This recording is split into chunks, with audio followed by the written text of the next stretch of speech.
Hi guys, so have a great day. So today magluluto tayo ng eggplant, spicy eggplant. So meron kasi ako natira kakahapon na isang pirasong talong, so lulutuin ko siya for my lunch. So i-slice lang natin. Usually hindi ko na siya binababad sa tubig para hindi siya watery. Then para pag kasi igigisa ko siya, so para hindi magtalsikan yung tubig, diba? So ayan, igigisa muna natin siya. So yung iba, ginagawa nila dito, fry nila, deep fry, or either ini-steam ko ako, yan, ginigisa ko siya muna.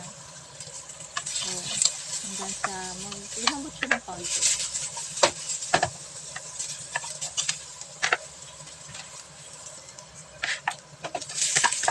Yan. So, after that, i-set aside muna natin. Then, lagay ulit tayo ng oil.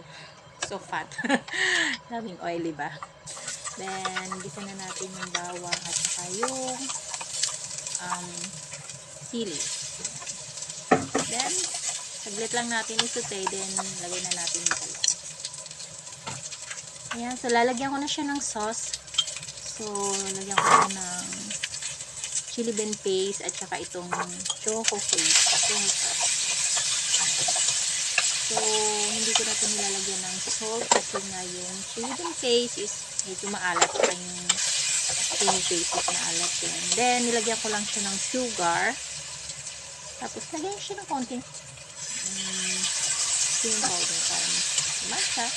Then, after that, nilagyan ko siya ng tubig para maluto yung talong. Yan, kulo lang natin siya ng konti. Then, medyo marami kasi yung tubig na nilagay ko. So, para mag-thicker yung sauce niya, nilagyan ko siya yung cornstarch water. So, ayan na siya guys. Ready na. No ba?